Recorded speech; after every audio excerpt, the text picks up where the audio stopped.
Hey, Nathan here from PH Studios, and welcome back to another Tower Defense Engine tutorial. And the previous two tutorials, we are getting ready for the Path class. We created the Tile class, and then the Pathfinding class, which we copied over the A-star algorithm. And now we're talking about the Path class. Now, the Path class is responsible for holding the path for the monsters from the start, its spawn location, to the end, our castle location.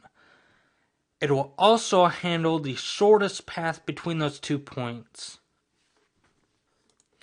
This is being built for easy expansion when we have a very open map. Right now, my current maps are all a set path. But this is built for easy expansion to where I don't have to have a set path, and you can actually create your own path by creating a maze if you want to. So let's go ahead and get started with the path class. We're going to have a property for the list of tiles for entries. So each tile that represents the path will be in this entries list. Get and protected set.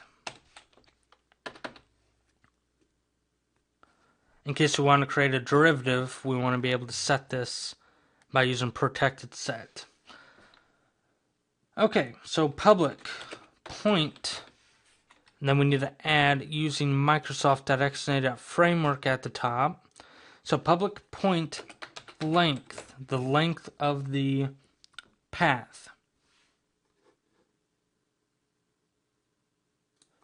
So how many tiles in the X and Y direction is what the length is going to be handling. So we'll have get and private set. Public tile, the start tile, get and set. Public tile, the end tile, get and set for that property. And now we need to have a reference to the shortest path, which is from the pathfinding class. The shortest path between those two tiles. Get private set. Okay, so now we're going to create a cool property, and this will kind of introduce you to a way on C# on how to create cool properties for classes.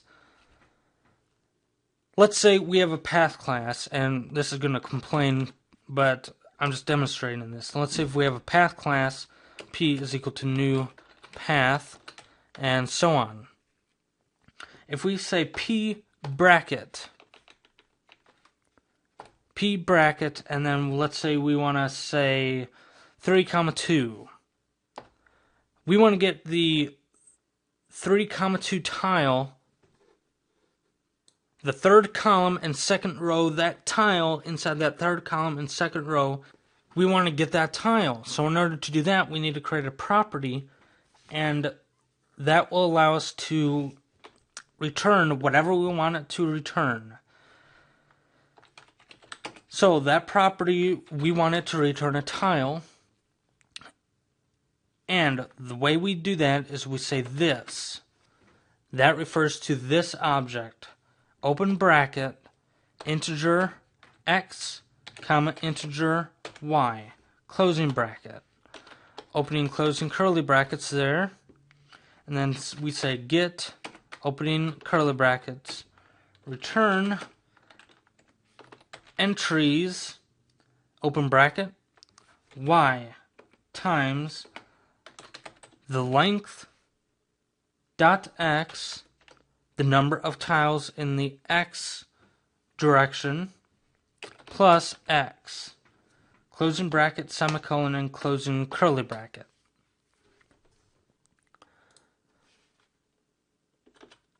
So let me just demonstrate public path, opening closing parentheses, and opening closing curly brackets. So path P is equal to new path. And then we say P bracket. That will give us a chance to pass in the int x and int y. So that's a way to create properties. You know how we have a list of integer array, and we call this int array is equal to new list, and then we have int array bracket. That's the same thing we have here. So we can get the integer index at 0, and it will give us the integer value. So that's the exact same way that those classes are generated. They just created a property to handle that for us. Okay, so this is the constructor, so we need to pass it. Go ahead and in between those opening closing parentheses, let's create a multi-dimensional array. Tile, open bracket, comma, closing bracket.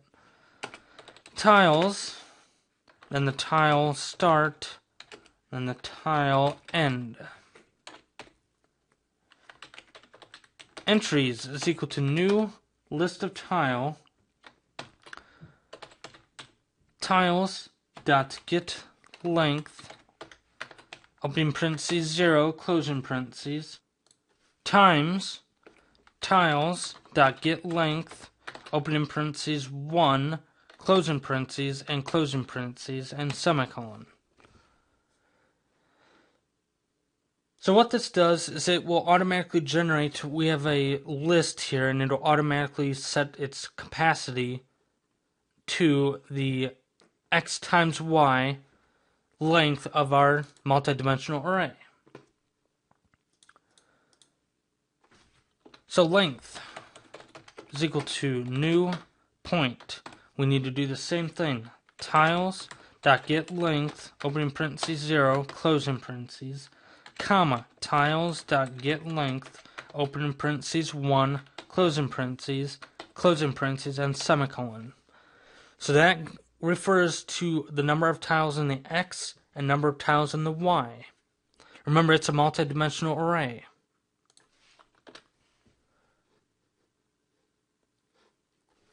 Now we need to have two for loops since it's multidimensional.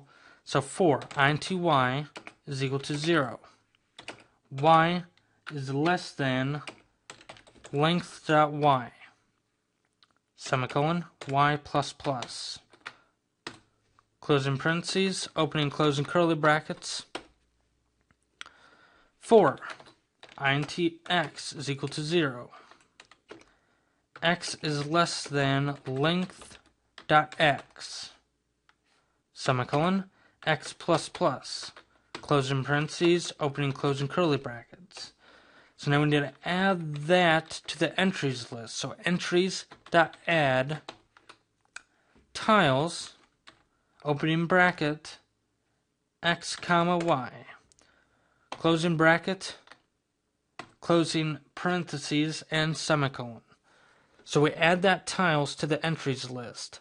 So we're basically going from a multidimensional array to a list. After the second, we exit both the for loops, and at the end of that, we need to set start is equal to start, end is equal to end.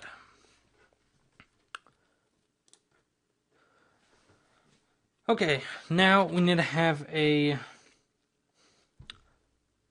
method to calculate the shortest path. So public void calculate shortest path, opening closing parentheses, and then shortest path is equal to new path finding, opening closing parentheses, semicolon, shortest path dot a star start comma end.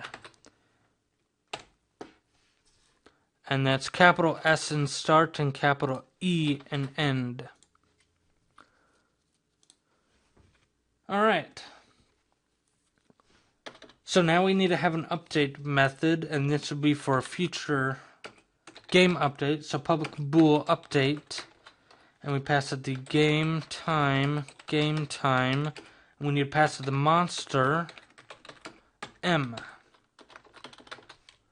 And for right now, just return false.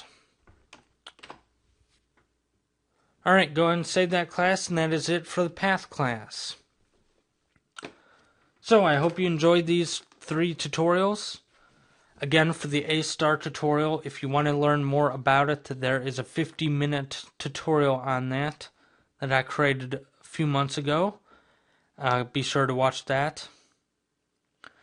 Otherwise, we will be ready to go for the monster class part 2. So I hope to see you next time.